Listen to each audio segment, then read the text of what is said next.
The first person to enter the Shark Tank today is Horace Mann, who has interesting ideas to reform education in America. Hello Sharks, my name is Horace Mann and I'm a politician from Massachusetts. I'm here today to propose a better education system. I grew up on a farm in Massachusetts, Franklin, with my dad, and we were pretty poor. We didn't have too much growing up. So I got into learning a lot. And as I grew older, I found learning was a better way to advance than, just learning only one topic. Because schools now only focus on farming and the agricultural aspect of America. Basically, I grew up and read books and became literate and became just a better educated man. And because of that, I became essentially a success. I graduated from Brown as valedictorian. I also wound up getting my bar from Brown as well and becoming a lawyer.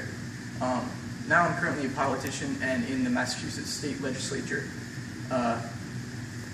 So basically what I'm proposing is for you to make me the Secretary of Education of Massachusetts. All right. You as the Secretary of Education in Massachusetts, how would you improve our schools and education? That's a good question, and that's why I made a list. Schools now are very broken. Currently, teacher pay is lacking. Students don't have an enriched curriculum, and it's not accessible for children to access this education. Essentially, I would increase teacher pay twofold, create teacher schools to allow curriculum to be more accessible to the teachers so it's taught correctly. I would lengthen the academic year to 6 months rather than 6 weeks. I would enrich the curriculum so it would be more interesting to learn and more widely available to other fields. And I would essentially just make education more accessible to the kids and better funded by the government. Mr. Mann, I regret to inform you I can't support this. You see, I need my kids in the fields working at this time of the year. I need my kids working as much as I can because I need to improve my business. So I have to say no to this.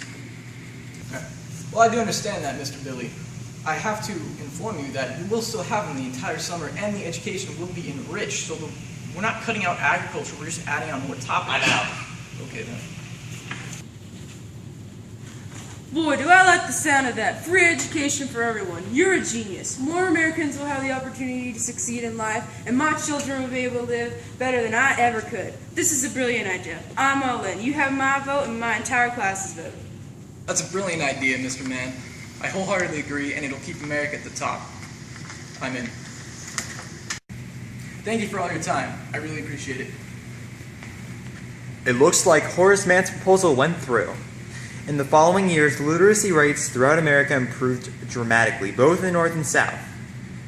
Coming into the Shark Tank now is Elizabeth Cady Stanton, who believes that women's rights are not a laughing matter.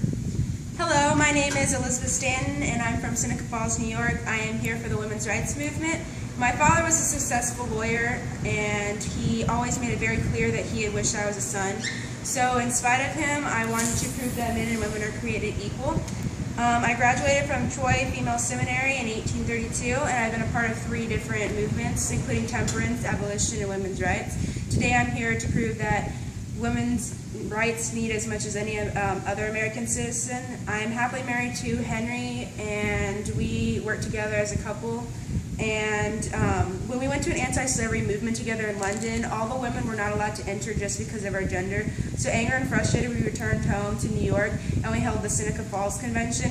There, with the help of Lucretia Mott and Susan B. Anthony, as well as other women, we came up with the Declaration of Sentiments and Resolutions, which we based a lot off the Declaration of Independence. We put everything that men were treating us wrong by and all the rights that we didn't have and resolutions for those. So everything is laid out very nicely and neatly. And I am here to ask you guys today, y'all are very prominent people in y'all's separate communities, for help on getting more people to know about the feminist movement and gain more popularity so that we can make this document a real part of society today.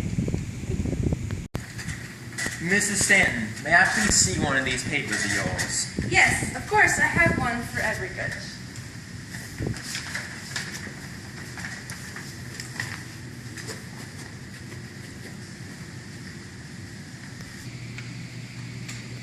Ha!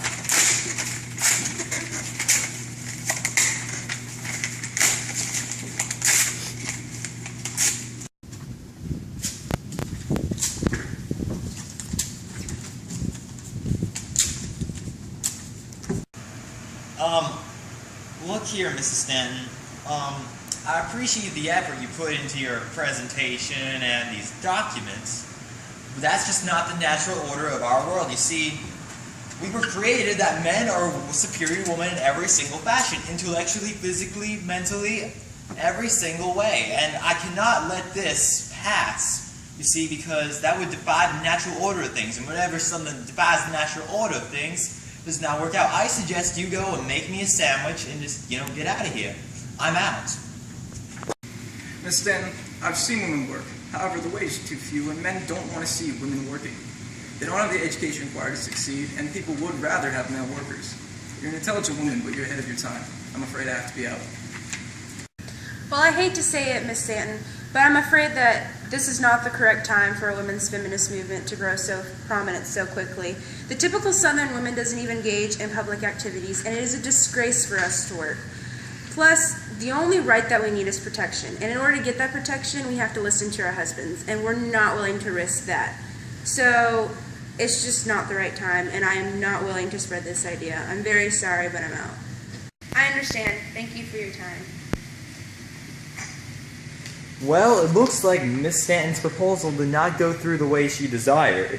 Hopefully, in a few hundred years, she might get what she wants.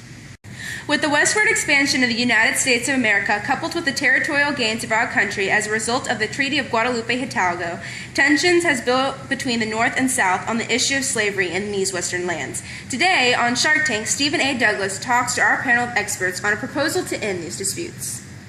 Hello, members of the panel. My name is Stephen Douglas. I'm a 37-year-old senator from Illinois, and I believe that my plan will be able to quell the disputes between the North and South and end this discussion on the westward expansion of slavery and how to satisfy both sides. What makes you think your plan's gonna pass? Mine didn't. My Wilmot Proviso was meant to end the disputes about the expansion of slavery in America, but it failed in the Senate. Hear me out, Mr. Wilmot. Your plan is just a little too extreme.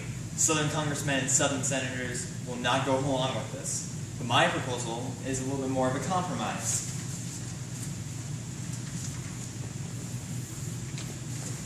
It's going to be multiple bills passed through the House, and in the end it will lead to the end of these disputes.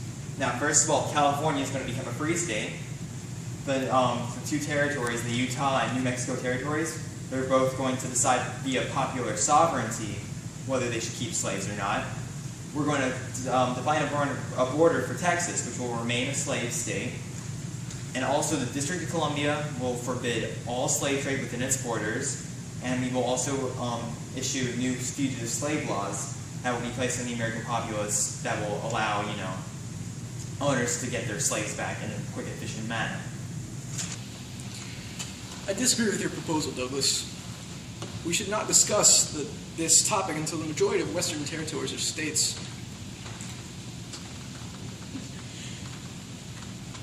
I don't feel too good. Oh, God. With the death of Zachary Taylor, we need a new panel member. Welcome, Millard Fillmore.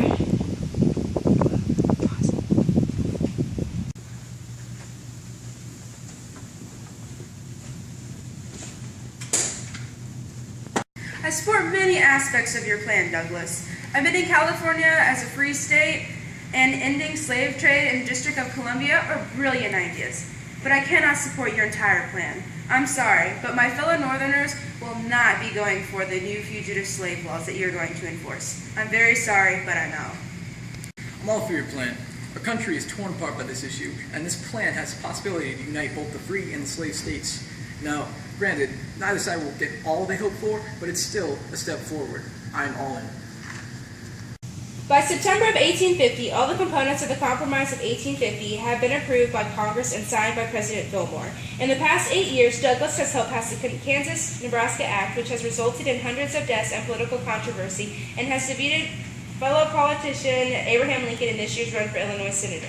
With his political record, I bet he'd be on his way to White House in 2 years.